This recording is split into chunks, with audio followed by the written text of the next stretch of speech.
My name is Mark LeMay. I'm a member of the Select Board for the town of Goffstown. I've been a member of the Select Board for about 9 years. One of my pet peeves has been this building. I've been on the Historic Development Commission for a number of years, and we have taken this building and done quite a bit of work to it, as you can see. I'm glad to see that you're all here this afternoon. We have a pretty good afternoon, pretty good event planned for you. Phil Devanza is going to do his show on clocks, and then we have Stan and James behind us here. They're going to play some good old-fashioned music for us, which is very fitting for this building as far as I'm concerned.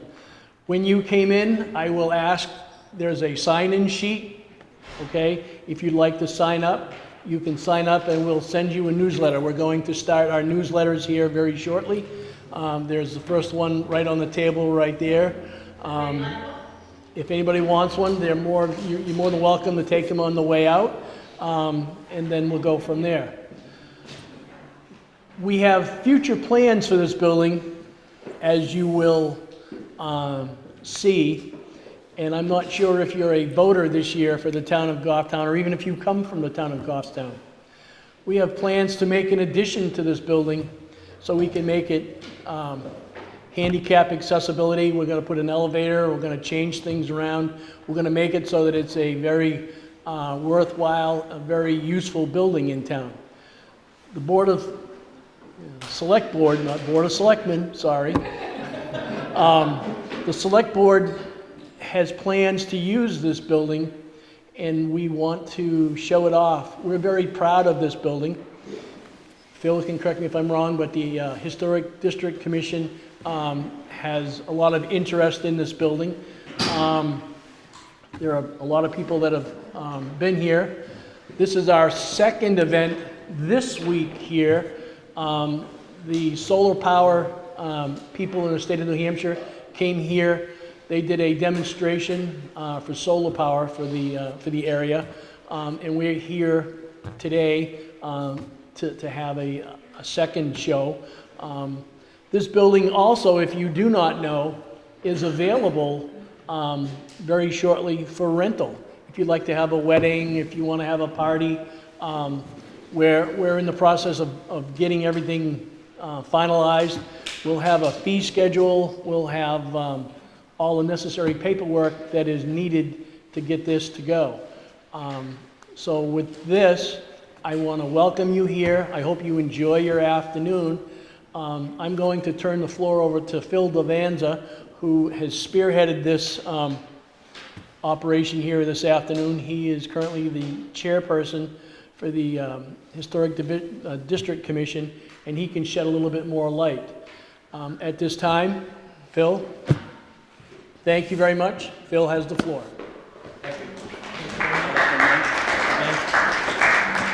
Good afternoon, and welcome everybody to our first presentation and use of the Grasmere Town Hall. Historic building, was built in 1890. The restoration that you're sitting in right now is basically the way it was in 1890. The stenciling has all been redone to what it was originally. The wood grain on the doors is the original wood graining that was done in 1890, which we're very fortunate that the doors were not painted and had that lost.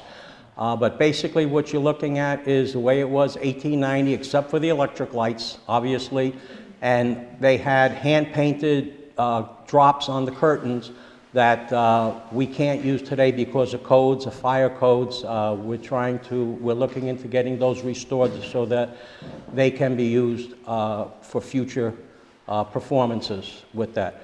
So with that, I'd like to just introduce James Perro and Stan Arthur, a group that's known from the woods. And they're going to perform for a while, and then we'll get into a presentation on the clock watching over us. Thank you very much, and enjoy your afternoon.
style, a little French Canadian mixed in there. And that tune was called Chinese Breakdown. That's an old French tune. You can hear it anywhere from up through this area, up into Canada. And the fiddle tune, to give you an idea, if you listen to it, it's two parts, and it's an A part and a B part. And so as we're playing these tunes, you can listen to it and you play each part twice, and then go back to the beginning and going around. So just to give you an idea of what these tunes are about. And my guitar player is Stan Arthur today, and a wonderful guitar player, one of the best guitar players in New Hampshire. And I'm very fortunate to play with him, and when I call him up, he's right there all the time, you know. So the name of this little group we put together is called Music from the Woods, and the reason that is music today is being so refined that it takes the flavor out of the music. The music that I play from old dances that they would have in these old buildings, and it's a tradition of not so much refined, but to have fun, relax, take your mind away from the stress of life back then. And today we're used to having everything done for us. Back then you did for yourself. So, you know, you got together at someone's house, you would take the furniture and move it out, sometimes outside on the porch. They would have a dance in their house, and then the next week you'd go somewhere else to somebody else's house. And we've got away from that. But this is what this music is supposed to be, and preservation to old buildings. It's a lost thing, and if you can reserve, this building is pristine, and to keep it, and it's very important to our history and to the way we come from and what we've been. And so I hope you enjoy the show. And the next tune we're going to play is a little tune called Snow Deer. And every tune I play I've got from different artists along my way. And this one is from Clarence Jeffries. And he learned it from his uncle, which learned it from his grandfather, which was in the Civil War. So we'll play Snow Deer.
this one anywhere we go.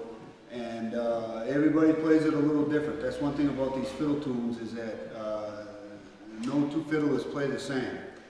And they ask a difference, what's the difference between a violin and a fiddle? Fiddle gets whiskey spilt on it, and the violin gets wine spilt on it.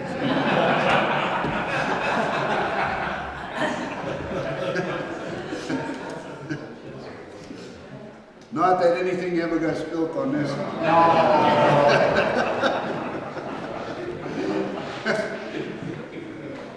Being French, I've never done anything like that.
We always have a lot of fun with that one.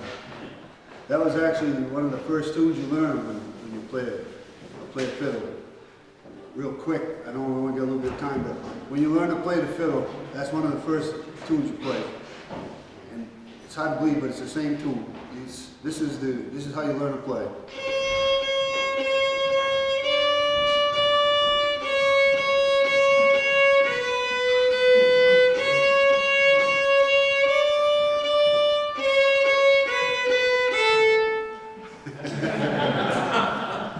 Hard to believe you can get the same thing out of the same thing, you know? But anyway, we won't go into that. I don't have enough time. Oh, let's see. How about we change everything all together? We take a little trip down Louisiana, and we'll play a little tune called Jambalaya.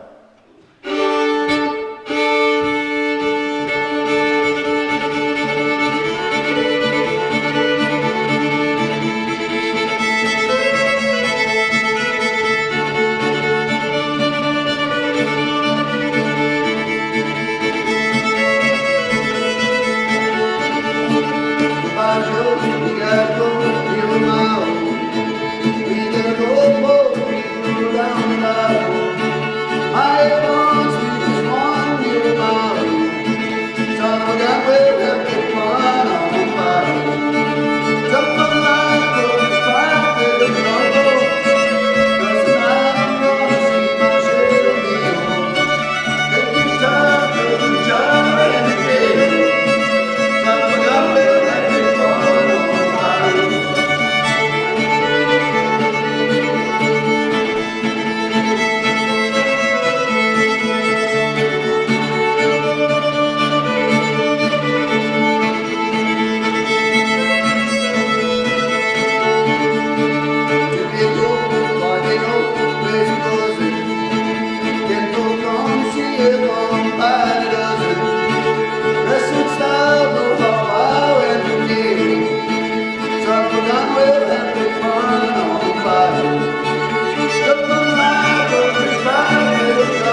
we always have a lot of fun with that one.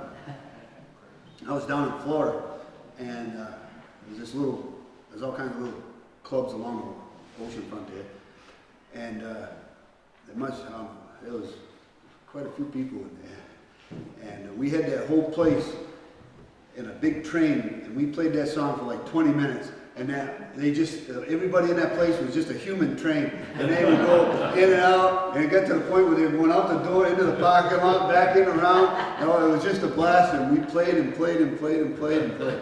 It was a lot of fun. We had a good time that night. Good time. And let's see. How about we slow it down a little bit? Okay. And we'll play a little French waltz called Au Con du Ciel.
I was actually in Florida, and I had this book, and I was looking through it, and that song was in that book, and it was from the Riendeau family from Berlin, and I said, oh, I got to learn that one.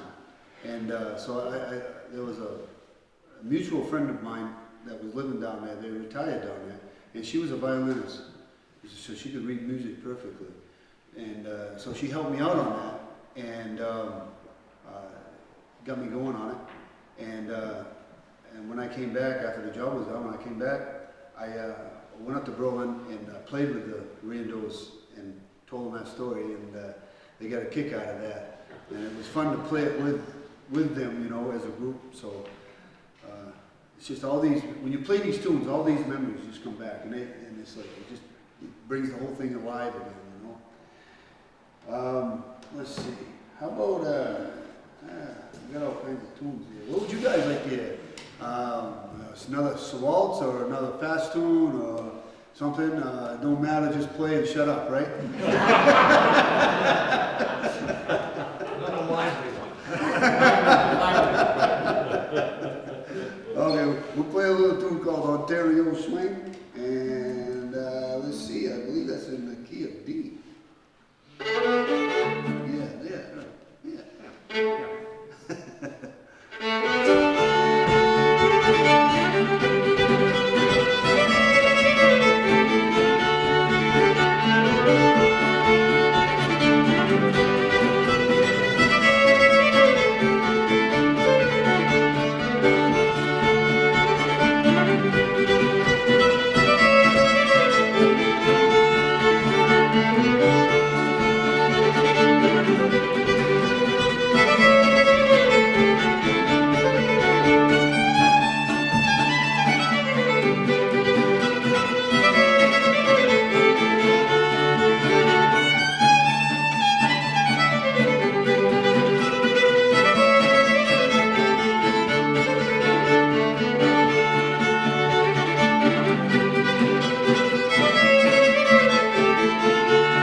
from the 60s actually. And usually there's someone that sings the song, but today we're going to make a melody out of it. And Lucille Starr had a hit with it. It's actually called The French Song. So, here we go. You want to give an introduction to it? Okay. Okay.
Time for one more, Phil? Absolutely. Okay. You got good enough applause, so I'll let you go. Let's see. I think what we want to do is, we gotta play. We gotta play two more. Fine with me. We gotta play two. I'm sorry. It's maple season, so we gotta play maple sugar. If we don't play maple sugar, we'll be shot. Yeah. Can't play living in New Hampshire without playing maple sugar during the show. That's impossible. I went to Vermont once, and they wouldn't let me play unless I played maple sugar.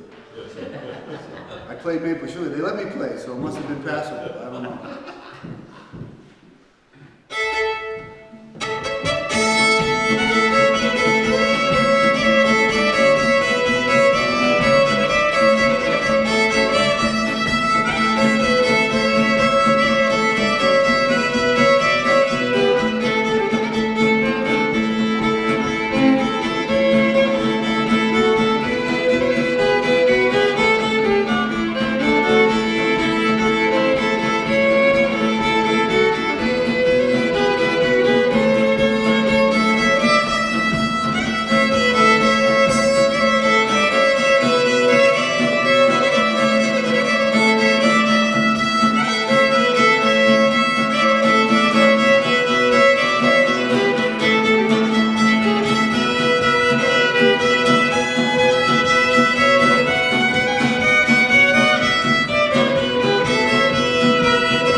everybody.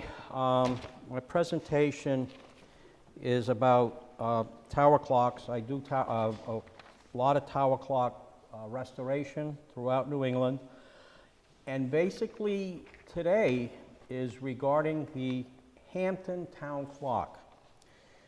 The town clock in Hampton was donated by John T. Brown in 1897. He actually donated 3 clocks to 3 towns: Hampton Falls, Salisbury, Mass., and Hampton, New Hampshire. He donated them, and the story is that he had a shipping company, trucking, and he donated the clocks to the town so that his drivers would be on time. That's all I can tell you. I wasn't around, so we'll leave it at that. The town clock was in the Oddfellows Hall. The reason why it was in the Oddfellows Hall was it couldn't fit into the town building. And they found that, unfortunately, it couldn't fit in the town building, the Oddfellows Hall rather, because there was no space to put the bell. So the town raised some money at its town meeting to do the construction work at the Oddfellows building, raise the roof. This is the building that housed the clock, and this is actually a photo. The building burned in 1990. And this top section here, where the bell is, right here, used to be the point where it was just a peaked roof. It was up here, so they removed that, raised this up, and added a bell, and the clock face is up above. The clock, and what we're going to do here is that building does not exist anymore. So we're going to show how the clock is in there so that you can see that the clock that everybody thinks is here really is not there. The clock is actually here. And there is a drive shaft that goes from the clock mechanism up through, past the bell, up in here, and drives these clock faces. The bell is down here, which strikes the hour. If you look right here, there's a ladder. That ladder is how you access this area up here to service the clock area.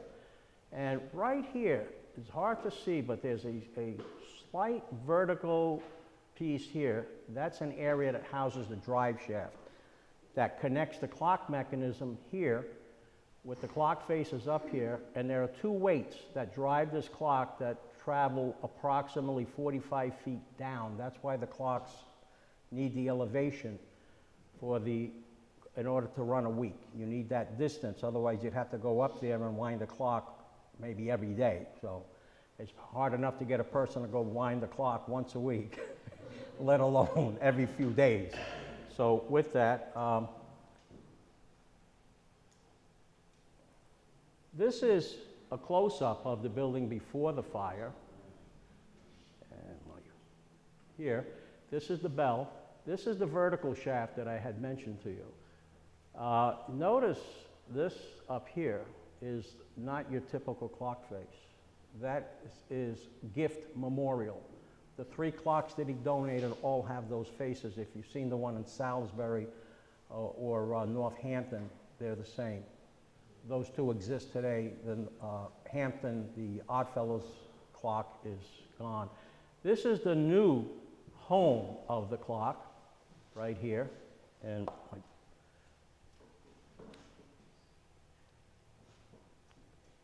this is on the ground. This is a replica of the former cupola on top of the clock. It was designed after that, complete with the weather vane up here on the top.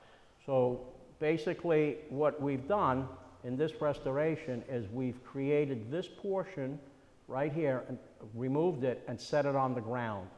And here the bell is below. The difference is, instead of the bell being in the middle with the clock down in this area, we have the clock on a platform here, the bell is below, and the clock faces are up here. And what we're going to do, since this does not exist, I'm going to use another project, which is the Hallsville School, which is very similar to that, and many of you may be familiar with that. We're over on Jewett Street in Manchester. It's the same setup, and we're going to use that so that you can see a comparison and get an understanding, a feeling for it. This is the actual layout of a clock mechanism on a platform. The pendulum is approximately 9 feet long. It hangs down below the floor of the platform. There are 2 weights on each side. The big one operates the strike. There's a pulley system with cables that you wind it. You'd wind it up, and then as the week goes by, these weights come down and you wind them back up. There is a connection, which is a drive shaft connection right here. It goes over to the left. It has to go to the left because it's got to clear the bell. It can't go straight up. Goes over to the left, comes up to differential unit, which drives the clock faces. This is basically the same as a car. You have the engine on the car with a drive shaft, which goes to a rear end and turns your tires. So if you took your car and you took it, put the nose, lifted the rear of the car up and had the tires up, and your tires were in hand, that's basically what you have here with that.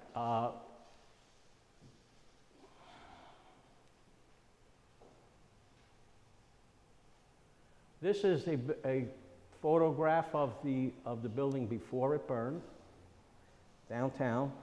You could go by the years of the cars, I don't know, 40s, 50s, early 50s, 40s. This is, on the left-hand side, is the Hallsville clock. And you can see, fortunately my pointer is, Andrea, is Lily here? Inside in the ticket booth is a little pouch and has another pointer in it. Can you grab that for me?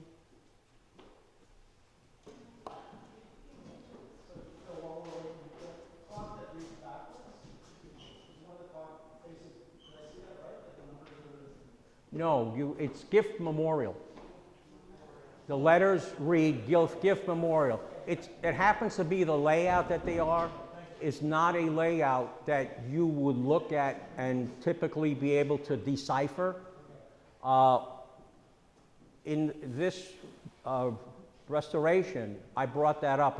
It was preservation timber framing that worked on the building, and I had brought that up to the group that with a different layout, that when you, there are words that if you leave letters out of certain words, when you look at them, your mind just reads them, okay? If you take those letters and you change it around to gift on the top with the memorial, you'd be able to read it. But on that one, your eyes have to go around, and our eyes don't go around in a circle to read. We look at something, we read from left to right.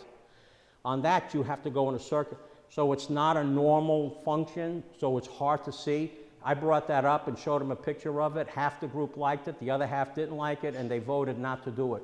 I'm only do the work. But they wanted it that way because that's the way the other clocks were. On the column that's in the middle, between the left clock face and the receiver that's mounted on the building, is a vertical box. That's what houses the drive shaft that I pointed out before on that, and the bell is down below. This is the clock mechanism that's in the Hallsville school. It's the same mechanism that's the Hampton clock. It's made by E. Howard Company. The period is roughly 1895 of both clocks in that period. On the left-hand side is the crank that operates that's right here. It's working now. This is the crank that you use to wind it. You wind it here and here. This side is the time, this side is the strike. And actually we have the winder here. How many cranks, Peter? That is, it's 16 coming across and then 8 more, so it's about 25. 25 for the time side, because in Hallsville we don't use the strike. That's right. That's correct. Peter And Capano. it's a 1-to-1. That's right. One turn That's and right. one fully rotating. Peter Capano is the winder of the Hallsville clock and also the Ash Street school clock with that.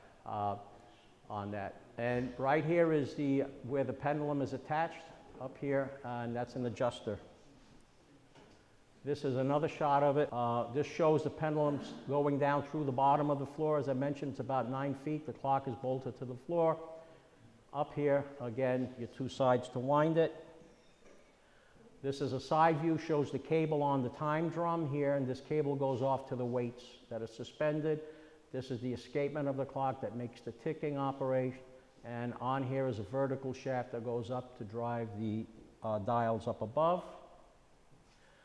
This is the existing clock face at the Hallsville School before the restoration. These are wood hands, wood numerals.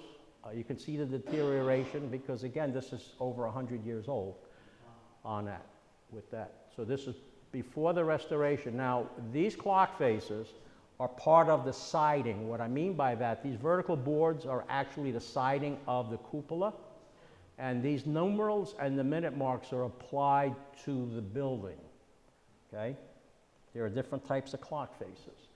This is this opening, the siding taken off, and this is what's inside behind the clock faces, right here. And we're gonna take a look at that now. This is inside with the mechanism and the drive shafts and the differentials. Right here is the vertical that comes up. It's on the side. That's driven by the clock below. To this unit over here, drives one face here, comes across, drives this, and this takes off and drives 3 faces on the other side. This is what it looks like when you have pigeons inside on that. Well, over 100 years, this is what happens. This is after it's been cleaned out and the new faces. If you notice, these boards here are new. They've all been replaced, and the mechanisms have all been reconditioned, rebuilt, and are in the process of being installed again. This is the vertical drive shaft that comes up. This is exactly the way it was at the Oddfellows Hall before it burned. This is the staging, showing the clock faces at the cupola on the Hallsville School being completed, and the numerals are here, 23 karat gold leaf. This is a completed clock face, a little different than what it looked like before. And what we do with the movement on the Hampton clock, as I said, the building burned in 1890. It was the bell, the clock, and one clock face were able to be salvaged. And there was a group of people who attempted to repair the clock. And they could only get so far with the clock, and they came to me to do the complete work on the clock. And unfortunately, the clock going through a fire had a lot of parts that were warped that couldn't be used anymore. So we had to replace parts, and you can't just call up and order parts. And back then, when they made parts, they were not interchangeable items. The clocks were made as a unit, so you couldn't take a part from one clock and put into another clock without modification. So all the parts had to be inspected to make sure that there was no damage. And some of the things that we have to do is the gears have to go into a lathe, and we have to put an indicator on those, and we have to check, make sure everything is straight and true. If they're not, we have to remachine them to make them straight and true. Here are a couple of parts that they hadn't even seen. Here's a cracked gear for one. If you see that crack right there, they never saw that crack. And that goes on the strike train, which holds about 650 pounds of weight, so we can't have that operating in that condition. This is the drum that the cable goes on, and you notice the crack on that hole, and that hole is where the cable comes out and goes right to the weight. So that part needs to be replaced. Question, James? Yeah, is that repairable, or do you have to make a new part? They're cast iron. And if you are familiar with metals, cast iron is not a metal that you can easily repair and depend on something like this for strength. There are some repairs that you can do, but when you have to depend on the operation of this, holding that, and being in a structure where if something happened and the weight went crashing down, there'd be life and property issues. So to be on the safe side, the answer is no. You either get it from another clock or you make them new. This is the part of the drum from another clock that we recycled. Again, to show you the difference, is these are the end parts where the ratchet has to go in the lathe, and the parts have to be machined so they can fit together, is what we have to do. Okay, this is a completed repair to the drum as an assembly. It's now complete and ready to go. So this is the parts on the Hampton clock. This is fitting the clock, the parts back together in the shop. This is machining these cast iron parts that they were warped. But these parts are mountings, they're risers that the clock sets on. So we were able to remachine those surfaces so that the clock would sit on there and sit properly square and flush. And you can see the one riser that's underneath the left-hand side. The other one on the right-hand side is in the process of being added to that clock. This is the clock being assembled in the shop on the risers and the gears and the two shafts. The one on the right-hand side is for the strike. It has a big diameter on the drum. The one on the left is a smaller diameter, and as Peter mentioned, it's a 1-to-1. You put the crank right on it and you're turning that wheel. You're only lifting 200 pounds, so it's not bad. Question? You said cast iron also, is that brass as well? No, they're cast iron. Painted? Yes. On that, there is one brass gear that's on the back, but the drums are cast iron. Well, okay, so the fire did a lot of damage, but how long will those clocks run just normal wear? Oh, some of those clocks are operating 200 years old. And so when you take something like that apart, how does normal wear?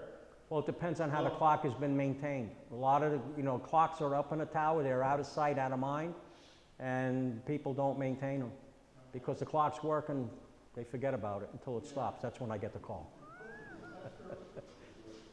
Yes. Phil, what percentage of your clocks are Howard clocks? I've seen very few in the U.S. that are not Howard. Seth Thomas is another one, and the other one is George Stevens. George Stevens was probably the biggest competitor at Howard. He traveled to New England, was well known in northern New Hampshire. He liked to get into small towns and get on one-on-one with the townspeople and be able to sell them the clock. And he was a pretty active competitor to Howard. Howard has a better quality item, and Howard has survived outside of ones that have been removed or destroyed by fire. On that. Another question? Yeah, once you put these together in the shop, do you have to deassemble them to install them? Or, because that's a big unit, so it would have to be taken apart and be installed again? Yes, piece by piece. I actually have a few people here that have helped me with them, and they can on that, with that. But that's a good question, because actually, sometimes the axis of how you're going to get it up there, when you're going up through a 2x3 hatch, and you're going to climb up a ladder, if you look at the ladder, you say, I'm worried that it's going to hold my weight, let alone another 75-pound piece on that. So, but this clock, this particular model clock assembled is probably about 600 pounds. This is in the shop, and as Peter mentioned about the strike side, which he fortunately does not have to wind, that in my left hand is a pinion gear that's wound with that big crank. Notice the small diameter? Well, that small diameter meshes with a big diameter, and it takes 8 turns of that little one to get one big turn. So in order to go around the diameter of that, you got 8 turns, and New Boston clock is 275 cranks to wind the clock from the basement up. And in Hampton and the Odds Fellows, it was approximately 45 feet. And when they made the clocks, they geared the clocks according to how much travel you had for the weights. And if you had a shorter drop, you had to compound, what they call compounding. The pulleys, you add an extra pulley, but when you add an extra pulley, you have to add more weight. So that makes it even harder to weight. Do you do all the finish work, the gilt work, the paint? Yes, I do all of that. This is in the shop with a new unit. Now the fact that this is going to be on ground level, we don't have 45 feet for the weights to drop. We use an automatic rewind system for the weights. The unit that's on the left-hand side of the clock is called an endless chain system. It has a chain drive that goes up to the gear above the main wheel where the cable goes. And that is a 35, because it's higher up, we don't have the reduction on the gears, we can go to a lighter weight. You can get the clock, as I said, with the compounding, you can get the clock to run a longer period of time by adding more gears, but when you add more gears, you add more weight. So by going up, we get a smaller weight, but we get a faster drop.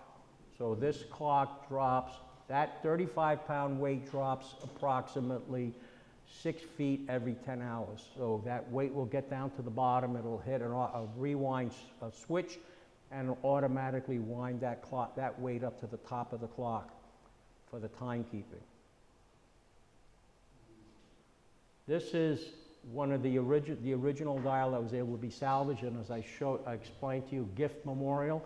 You start reading from G down here. Our eyes don't follow in a circle to read, but if gift was up at the top where the F was, and you had gift memorial, you'd look at that and you'd be able to pick it out as gift memorial. But all the clocks were that way, so they chose to keep it the way it was. What's the square cutout? Square cutout is the access panel from when you're inside that you could look outside to see where the hands are. It's also used so you can remove the hands, to remove the mechanism that drives the hands for service work. Not all clocks have it. Hallsville does not have that in it. Hampton has it. Hampton's dials are also separate. Hallsville's dials were applied, the faces were applied to the siding of the building. Hallsville's are separate dials that can be removed. And just one more, and we'll apply it from here. Would you please give me a personal opinion on preserving the originality of a dial as opposed to replacing it? It depends. One of the issues with this dial, we had a big discussion with salvaging this dial since it was an original dial, which is what you try to do in preservation. You try to use what's existing. Issues. If you notice, those boards are on the horizontal. They're tongue and groove boards, they're on the horizontal.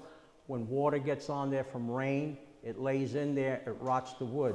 There were many spongy parts, and actually all those letters and all those minute marks have been replaced. They're plywood that are on this one. So you did not have the original letters, the original minute marks and hour marks, and there were many spots on that that were punky. In order to repair that clock face, you have to replace some of that wood. When you start taking it apart to replace the wood, you do more damage to the other parts when you try to put them back together. You still have a finished dial that's horizontal, and there's another issue. When it was in the Oddfellows, you're looking 65 feet up in the air. When you're here, it's going to be 16 and a half feet from ground level. So we're going to stand, look 16 and a half feet. You're going to see all those imperfections. You're going to see all of that. So it was decided that we would go with new dials and they would all be the same. Since we didn't have original parts on there, and we would have to replace probably at least 1/3 of the boards. When you get to a point of you're replacing a certain amount, you might as well go new. These are new dials being made in my shop. They're prime, and what we do is when we put the boards together, they're primed, we paint the edges black because they have a shrinkage. When they shrink, you won't see lines, especially when you're only 16 feet away from them. 65 feet in the air, it's a different story. 16 feet away, it's a little different. That's African mahogany. And we use African mahogany because the old wood of this style is what they call old growth wood, because that wood is over 100 years old. It's old growth. Old growth wood was a denser wood. It was more resistant to rot and bugs. Today's, even though, and that's pine. Even if you get the same species of pine today, it will not last. You're going to put all of that in 20 years you'll be replacing the clock faces, and that's why many of the new homes are going to PVC for their trim, because you put the pine on there, a few years later you got to start replacing the boards because they've rotted on it. And we're putting these up, and when we're doing this work, you're expecting to be around for 100 years. So this is the back of them. And you could see we got what we call backer boards on the back. The hole is drilled in the middle, all set for the motion works to go in. Now these are the letters. You can see there's a little clearer onto the back, black background with the gift memorial that's on them. This is the structure. A foundation is poured and the framing is going up, and the bell was set inside. Not in position yet, but it's just set inside on some board, on some blocking for the final positioning. Who made the bell? I believe that is a Manili bell, my recollection. Yes. What would be the weight on that? That bell's about 1,600 pounds. You got a lot of structure. Excuse me? You got a lot of structure. Yeah. Well, don't forget, you got the bell, you got the weights, you got the clock up there. Yeah. And nobody goes up there and the roof leaks. So you got to be careful of things rot. That's why a lot of the towers wind up getting taken down, because structurally there are issues that develop with them on it. And this is installing the hands, and a close-up of how you can see the gift memorial on there. This is the structure with the faces on it, and if you look, just hope, wish this would work. Now it's working. Right here is the platform that's inside that the clock is going to get mounted on, and the bell, you can see the bell, shadow of the bell back here, and that's the platform that it's going to go on. This is ground level. This is looking at the clock. The bell is here. The pendulum is coming down right through here. The platform. This is the endless chain system that was in the shop, and this is the system for the strike. What this one does uses these cast iron weights. Each one is 50 pounds. There are 8 of them. Actually, this one is a 25-pounder up here, but this will wind up. It'll automatically wind up here as the clock strikes. The weight comes down. When it gets down to the bottom, it rises. And this here is the vertical drive shaft that goes up and drives the faces. This here is the linkage. This is the linkage arm right here that goes up to ring the bell, and there's a cable system. There's a pulley up here that comes down. This is inside the new home. This is the side of the strike system that's on it. We're just looking at you're on a narrow platform. You can't go around. It's hard to take photos of the clock. You only have about a foot between the clock and the platform, and you drop down 5 or 6 feet to the lower level. So these are the right and the left-hand side. This is the drive that's here. That comes up and drives the strike weight. That's why you have a chain with a big gear. And this is the chain that I mentioned to you, the endless chain system that comes inside the gear. Again, this is what goes up and drives the clock. Right here is the adjuster on the pendulum. That's how you adjust the speed of the clock for slow and fast. You raise the pendulum to make the clock run faster. You lower it to make it go slower. Yes? Bill, these clocks have a lot of moving parts. Do they require any lubrication at all? Yes, they do. They do. They need to be serviced. They should be serviced at least quarterly. Ideally, you would do it monthly. And the drivetrain components should be done at least once a year. But again, they're out of sight, they're out of mind. I go there and I'm in an installation as the Oddfellows, and I get called, the clock's not working, and we go up and we're at the clock, and the clock's not working, and they've added more weight. Sometimes you have boxes of rocks instead of cast iron weights, and they add more rocks to it, and they get to the point where it's not working, and I go to turn that drive shaft, and that drive shaft is binding up. And I said, okay, when was the last time you were serviced upstairs? And they look at me and they said, well, what do you mean? I said, well, when was the last time you've been up there? And he said, I've never been up there. How long you been taking care of the clock? Oh, I've been winding the clock 20 years. So 20 years, you never went up there, and you wonder why the pigeons are up there. And what's used for lubrication? I use an English oil for the clock mechanism, and you can use different oils for the drivetrain and the gears, because they're a slower motion and they're different. You can use a motor oil for that, a 530 weight motor oil for those, but not for the clock. You want to use a lighter weight oil, because in a clock tower it could be 110 in the summer and it could be 10 below in the winter, so that oil has to be able to take that difference in temperature. Yes. You mentioned the pigeons, what about just dust? Well, dust is another issue that you get in there. That's why they need to be clean. I mean, I just looked at a clock Friday. I went there and with them, and I told them, to be honest with you, any work that you do to the clock, you can do work to the clock. I said, but it's in dire need of a cleaning. It looks like it hasn't, you know. The biggest problem with them is people oil the gears because they think, they see the gears and they think of a gearbox and a transmission or something. What you're using is a gearbox to lift a weight, like a crane would lift a heavy weight. That's not the way. This works the opposite way. The weight that we're using, the weight to drive a little. I have a slide that's an audio, and you'll see you can stop the clock with a hair. Okay, or a feather, you can stop the clock, and you would think you've got a 250-pound weight. How do you stop a clock that's being driven by a 250-pound weight with a feather? But, yeah, that's the escapement.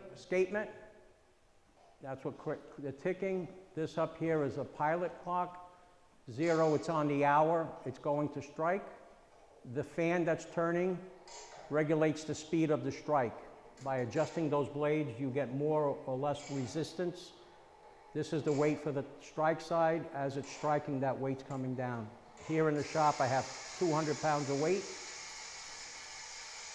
This is the slide that comes down. This is what regulates how many hours it strikes.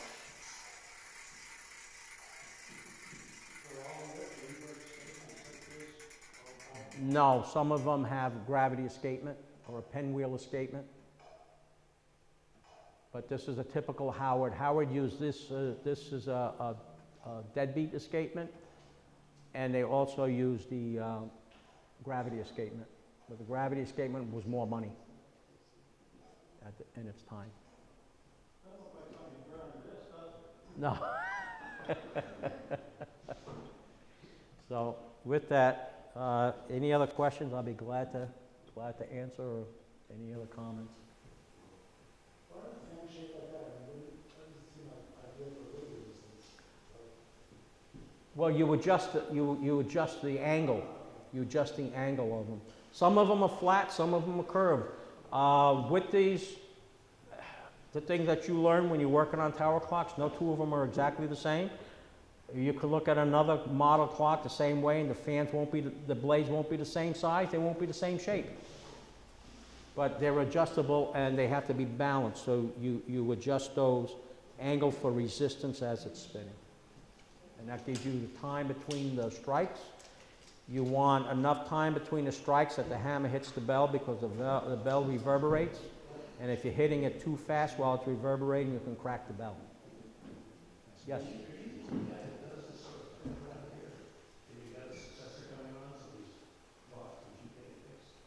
Well, I have a few friends that help once in a while, but not really. Yes? The story there, it looks very smart, with its paint job and trim and all. Is that the way it looked originally? Yes, it was, and Was it meant to be viewed? That is to say, you say people leave it up there for years at a stretch, but originally was it meant to be viewed? well, back then no, but back then, everything they did, if in that time period, a lot of them had pinstriping on them. Gold leaf, they were pinstriped, they will look like that, but that's the way all machinery, farm machinery, other types of machinery was made. It was all decorated. It was very, very fancy, so that when you looked at it in catalogs, I mean, you know, it's all part of the sales. And the thing that I do want, in closing, what I want to mention is that the clock was rededicated, and the structure was dedicated, and the clock was rededicated November 13, 2016. It was a 26-year project, and the project could have failed at many points in its time over that 26 years, except for the efforts of a small number of citizens in Hampton who believed in preserving an important symbol of Hampton's history. So there was a lot of time and effort that went into that, and they finally, what I showed you was only the portion from when I started with the project, and that was a 2.5-year period of time of my portion on that. Yes? Okay, so it wasn't cheap for 26.5 years. No. Was it took 26 years, was it finance projects and money? No, well, what it was is, the building, the town didn't have a structure.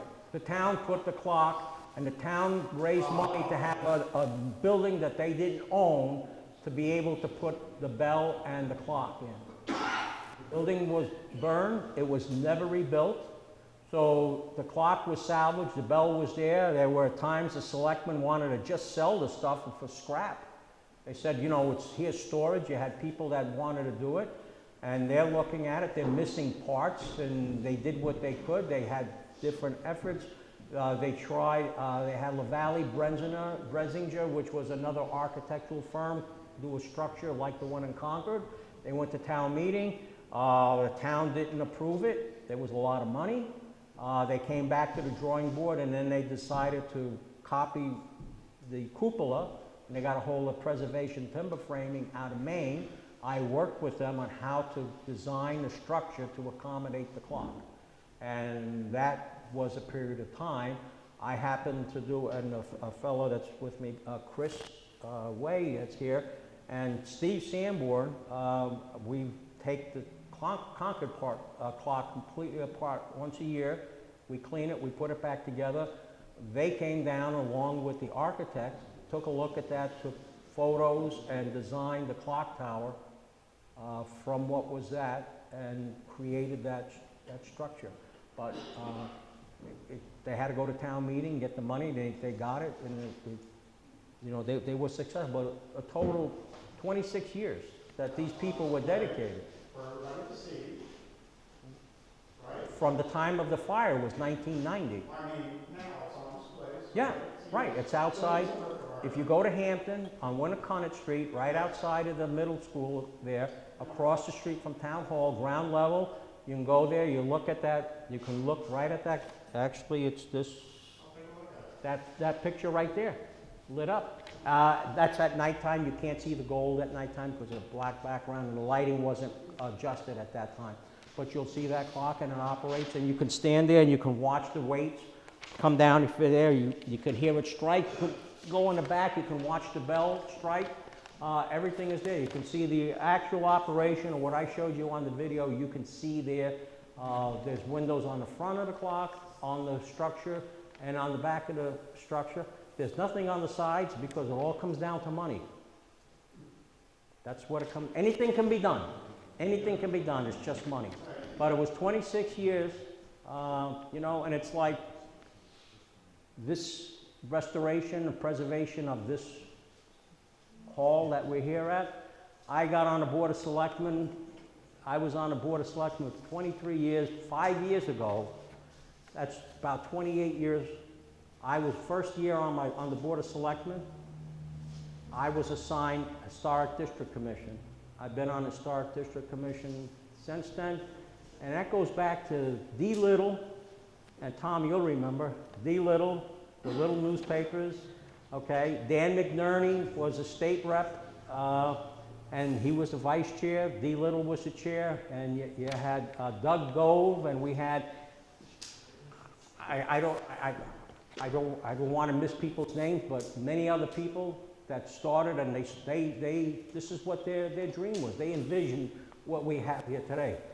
So there's a similarity between Hampton and the Grasmere Town Hall. So it's preservation and it's persistence. Yes? So is that a new home kitchen type? Yes, it is. Yes, it is. And actually, it's now that you can see, so whenever there's any, and people go by there, I go there to service that thing, and you'll be surprised. The people that pull up, they get out, they come in, they take pictures, they look, and if anybody sees anything, they report it. But anyway, thank you all for coming.